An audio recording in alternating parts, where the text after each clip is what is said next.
Hey there gamers, welcome back to the Board Game Co channel, and today we have a preview of Valheim. Well, hey there gamers, it's Professor Meg here, and welcome back to the Board Game Co channel. Today we have a preview of Valheim. Thank you to Mood Publishing for sponsoring this video, and their GameFound campaign is now live. So you can check out the link down below to see everything that they have planned. I do have miniatures in front of me for the heroes, but for all of the enemies I have standees, but there are miniature sculpts over on their page, so I highly recommend checking out everything that they have planned. And on top of that, in the game of Valheim, you are basically starting from nothing. You are going through different scenarios, but you are crafting everything that you need throughout the game, from weapons to different things for your home, for you to be able to get stronger and rest and eat and feed yourself and stuff like that. And then you will be doing so all working toward beating the final Forsaken at the end of the game. But the Forsaken that we currently have in front of us is Eikthyr. He is this deer here with iron horns and chains, and he can summon lightning, which is very, very cool. But there are 3 other Forsaken that are in the game, so check out their page just to see everything that they have planned and what the different Forsaken are. Another thing to note is because this is scenario based, you start with a certain scenario. You do not need to go through the campaign mode. You can just pick up and play a scenario. However, the story does kind of tie together and it increases in difficulty. So that's good to know that the earlier scenarios will be a bit easier and more simple, where they will increase in difficulty and complexity, and you get to learn more and more throughout the game. So right in front of us, we have just 2 different types of the terrain. There are 4 planned for the game, so the other 2 you don't see, and this is a bit of a smaller map where you may see this get more and more complex depending on the scenario. Valheim is a cooperative game for 1 to 4 players where you are all working together toward that Forsaken creature. But as I noted, you start with basically nothing. Now the scenarios will dictate exactly what you would start with and if you may start with anything, but typically you will be trying to craft and create all of the different buildings that you want, and on top of that, armor and weapons and shields, and then different bombs and potions that you'll be using, basically leaving the game up to you to see how you would craft your journey forward with your particular playstyle and adapt to the different areas and creatures that are turning up. Because depending on the terrain that you're in, different creatures will also start showing up to attack you, and the Forsaken will also make it very difficult for you. So at the beginning of the game, you will choose one of your warriors and start building them out. They have a small power upgrade, a large power upgrade, and also a Odin's power upgrade, and then after that you are just off to the races creating everything from the beginning for yourself. This is the main play board area where you would set up your scenarios with these tiles on a specific configuration here in the center, and you would always start on your home tile where you can see we have our warriors here. Now on top of that, we have this board here for Eikthyr, which is going to come into play when we start battling him toward the end, as well as his event deck and the enemy cards that will be drawn when enemies are showing. But you can see that we already have some Greylings here on the board, so I do have their card pulled here for you to be able to see what a Greyling would look like. On top of that, on this side here, we have our home, which is zoomed in a bit for us because our home is here on this tile, but this is where you are going to be storing all of your furniture that you create to store inside of your home. And beware, because your home can also be raided and that furniture can also be destroyed. Now there are only certain actions that you are able to do while at home, such as cooking and eating, which only makes sense, and we'll get into all of those details in a minute, but you can see that this board really houses a lot of the things that you will be doing at home, such as cooking and eating, as well as crafting different items from the resources that you gain. Now, over the course of the game, players are going to be taking their turns, taking 3 actions on their turn, and then an event card will be drawn to signify the end of their turn. Something will happen, and then it will be the next player's turn. Now, this is a game that you are able to play true solo, and when you would do that, you would just follow that loop, only taking your particular player's turn and not having any other turns, but you would still have an event card in between. Now, the one time you would not draw an event card is if that player died during that turn. If they go to 0 health, then the event card would not be drawn, but it would be taken from the top of the deck face down and discarded from play. So basically the event card is still being whittled down, but that thing isn't actually happening and you don't get to see what it is. Now the event deck is a way for you to lose the game before you even get to that final Forsaken battle. You can lose in that battle from the Forsaken and doing damage to you and killing everyone that's in the battle, but if the event deck is ever emptied, that is also a way for all players to lose the game. Now, I absolutely want to stress that though the loop of the game is pretty simple, where players are taking those 3 actions and then interacting with the event card, and a lot of the things you're doing are very intuitive, there is a huge amount of decision space where you're actually going to be building out what you need to do. I'm going to go into what the different furnitures are in your home, and that alone is going to give you a sense of the different things that you can be doing, but just know that any of the resources that you are spending on building this furniture, that means that you are not crafting weapons or shields or any defense for the things that may be happening. So when you are playing the game, you may have to make choices of what to create first, such as different weapons that will allow you to be able to hunt to create different things from what that yields, but also know, as I said, that the different creatures are also going to be moving toward you and attempting to raid your home. So weapons may be important, but also all of these different furniture are going to make you stronger to help you make better weapons sooner. So it's definitely a balance of what you encounter, what you are able to gain from different resources, and what you think is most important to do in the moment. Alright, and taking a look at the player dashboard here, before we take a look at the things you can do at home, you can see the health tracker here and then the stamina tracker. Now, health, of course, is important so that you don't die, but stamina is almost equally as important.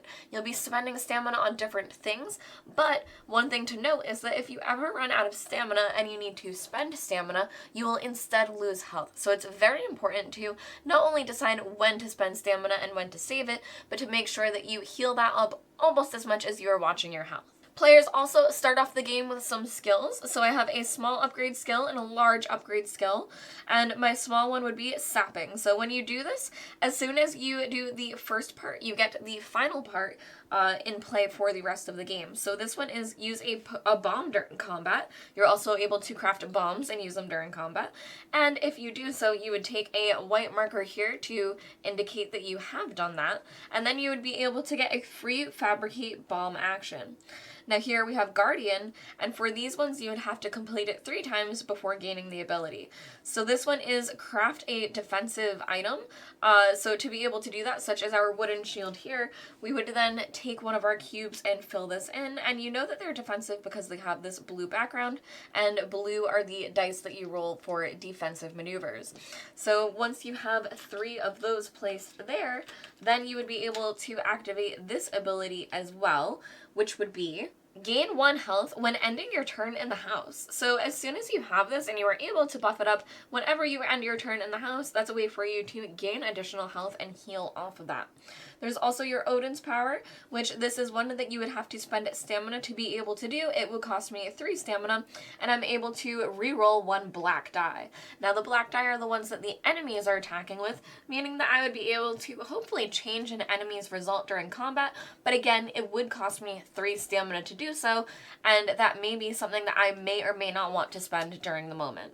Alright, so moving on from our player board, let's go on to the things that you are able to do in your house. So in the house, you have these food cards up here, and first you must cook them, and then you are able to eat them. When you take the cook action, you take the top card and flip it over so that it is now a prepared meal for you to be able to eat. You only reveal 1 card, but as I mentioned, you are able to craft different furniture. As soon as you craft a table, which is the table here, then you are able to prepare 2 dishes instead. So you would be working toward this to hopefully have more food for everybody. Once this table is built, you are able to flip 2 cards to be prepared in this area instead.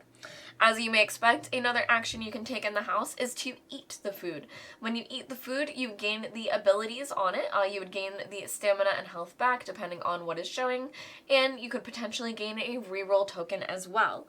And just to show you an example a bit more up close here, but for example, this one here, if you prepared it, it would have a neck tail, which would heal you 1 health and 2 stamina. However, if you had the cauldron, you would be able to use the cauldron ability down here, which is minced meat sauce, which is 2 health and 3 stamina instead. So you could have just the cauldron built and prepare 1 food per turn and still get the bottom, or if you have the table and the cauldron, you are able to use both of those abilities together. Now, another thing that you are able to do in your home is any crafting. You'll be crafting furniture and equipment based on what resources you have available and what you want to be doing, but as players are gaining resources throughout the board, they have to bring them either all back to home or trade with someone who is in their spot as they are walking by to get all of the resources back home to be able to create these things. So here is an overview for you of the different furniture. I'm going to go over the different things that they provide for you, but this is just a neat little card to show you all of the things that you would be able to create and add to your home. But again, throughout the course of the game, you'll likely be deciding which of these are most important for the particular scenario that you're playing, and which things you may sacrifice to be able to use those resources somewhere else. So that is all of the furniture that you are able to craft, and on top of that you also have the weapons and armor here available to you as well, and they all have a cost at the bottom. So you are able to go through your blueprints and decide what you would like to build, but you can see here that we have a crude bow, which costs us 1 wood, and also a wooden shield, which costs us 2 wood. So at different times when we would have collected those resources, we brought them back to home and used our crafting action to be able to create them. Now on top of that, you are also able to brew mead and fabricate bombs. Brewing mead is going to be different meads that you are able to drink and carry with you when you are out in the wild doing different things. For example, this one here would provide 2 health. This one provides resistance against poison and frozen, and this one would provide 2 additional stamina for you. So that is what meads are able to do for you. And similarly, you are able to craft bombs, which will do additional damage during a battle. The bombs you will be able to throw when you are in battle with enemies, and you'll be able to see what happens when the bombs go off. Now, to be able to brew mead, you do need the fermenter, which is up here. Again, another building that you'll construct. And similarly, to be able to make bombs, you need a bomb table to be able to set up and make them. So those are 2 different buildings, again, that you would be working toward and creating before you're even able to do these actions such as brew and fabricate. Now finally, you are also able to create a fire table, and that fire table will allow you to add fire to your different weapons, making them much more powerful. And you are also able to dismantle things. When you dismantle, you roll the resource die and you're able to get a resource back, but you only get 1 despite the cost of what the thing is that you created. So just be very careful when deciding what to dismantle before you go ahead and do it. Now another thing you may have noticed is this boat on the board, and the boat is another thing that you are able to construct, but when you construct the boat, you are able to do so around in the wilderness, and when you construct the boat, you are able to use it on the water to transport you from different areas. Something that's also very interesting is if you're playing in a multiplayer game, you are able to take other players with you and transport them on the boat as well.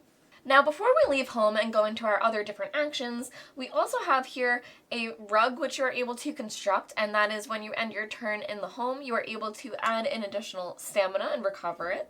There's also a bed, which would do the same for you for your health, and there's also a throne which you're able to use to gain a reroll token every round. Now again, to use these benefits, you have to end your turn in the house, so you have to intentionally be going there to gain these benefits.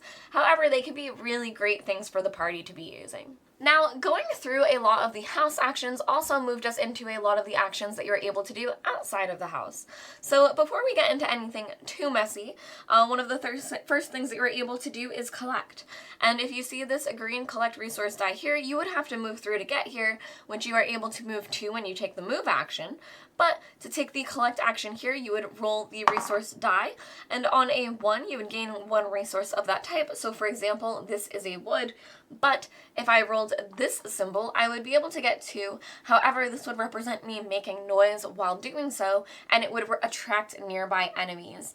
Any nearby enemies would come and move over to me, and if they're any too far away, they would start moving closer. Now, if there are no enemies on the board, this is a great time to roll that particular symbol. But moving on from there, after collect, we also have trade, which I got into. You are able to trade with people that are also in your space. You can also craft a boat and then sail, which would end your turn. And finally, you are also able to enter into combat, which also ends your turn. Now, everything else is pretty straightforward, where you will be moving around and uncovering these tiles. Something to be completely clear with you guys is that I believe the movement has changed since the original rules. Normally, you had to explore and then move on to those tiles. I believe now you can choose to move on to the tile, guessing what you may or may not land on. So for example, this tile here was extremely safe with a resource die for rocks and some deer that you are able to hunt. But if there had been any enemies on there, you would have had to move on to the enemy spot. So we'll move our character over to here, but that is how you would be moving around the board. And then on top of all of those things, between collecting the resources, etc., a majority of the gameplay is going to be these different enemies that you are interacting with and the event cards that are happening between your turns. So now taking a look at combat, if our player had chosen to stay here, because they do have this crude bow available, we'll take a look into how this will happen. So combat does not cost you an action to initiate. Moving into the spot where the enemies are or attracting them toward you with the resource die or other things is how the combat would initiate, but another way to start it is to use an action to make a ranged attack. So with my crude bow, I am able to make a ranged attack into this area, and that will cause combat to start where they will move into my area, and then combat will continue. So with the crude bow, I am able to spend a yellow die, or if I choose to spend a stamina, I'm able to spend 2 yellow die, and because it is a ranged attack, they will not roll their black dice. They're not yet in the combat, I'm shooting from further away, so I will be able to do so and roll at these greylings. Now, they only have 1 health, which is great for me, and I did roll 1 success. So one of them is automatically knocked out, and they do drop resin, but that resin would be dropped here on their spot. Now, you can also see there's a treasure chest here. There are 2 different types of treasure chests. One is just better than the other, but there are chests that you will be able to uncover. Now, because this happened, this greyling is going to move into the spot, which is also where our home is. That can be very dangerous. If everyone is ever pushed out of the home, the greyling would raid our area, and any buildings that are created, for every greyling there are, they would destroy a building on us. But we have the majority here, so we are in great shape, and we'll be able to continue on with combat. Now, if my character had been up in this area instead, alone with these 2 greylings in this space, they would be able to have a +1 bonus to the damage that they are dealing because I am outnumbered. So it can be extremely important not to get outnumbered alone when you are exploring, and to use any ranged attacks that you are able to use to start whittling down how many enemies there are to make sure that you are not outnumbered in those situations. Now, if this is how combat had started off in the beginning, if I had moved into this area, which again wouldn't be smart not to use my bow, but if I was in this situation where I was outnumbered and I was attacking directly with them as opposed to from far away, we would be rolling their dice as well and my defensive dice. So we would roll all of these together and then see what would happen. So here you can see basically everyone hit. So the enemies hit for 2 successes, if I just roll that over, but 2 successes, and I also got 2 successes. So I am able to kill both of the greylings. However, all of these are resolved at the same time, meaning that I would also need to take 2 damage before I am able to resolve the end of the combat. They would both drop the resin, so I would be able to collect that as a resource and then use that in the future to create, again, any of the furniture, weapons, or items, bombs, things like that that I want to create for future turns. Now to look at these different event cards, you can see how the game really changes as things progress. So here we have all is quiet for now. So that's one where actually nothing would happen, but the next card is Neck Ambush. If you are outside, and if your tile is adjacent to water, a large territorial neck suddenly attacks you. It has stats like a particular enemy. If it is not defeated, it disappears into the water. If you defeat it, take no resource, but reveal 1 food card if possible. So this is something that would attack you, potentially do damage back, and then just kind of disappear. You could potentially get food from it, but either way, it's something that you absolutely have to deal with. Another one that we can look at, okay, another all is quiet for now, but another one is the forest is moving. Place 2 enemies at your location. So this is where you can see the enemies start really ramping up and gathering on the board. This is great for you to fight against because it will get you different resources, but you're going to be throwing a whole lot at them to be able to stop them as well. Now, that's a lot about how the game plays, but we do have a particular scenario set set up, which is to have us attacking Eikthyr. So for this particular scenario, we have to defeat the stags that are in these areas before we are able to summon the Forsaken and attack him.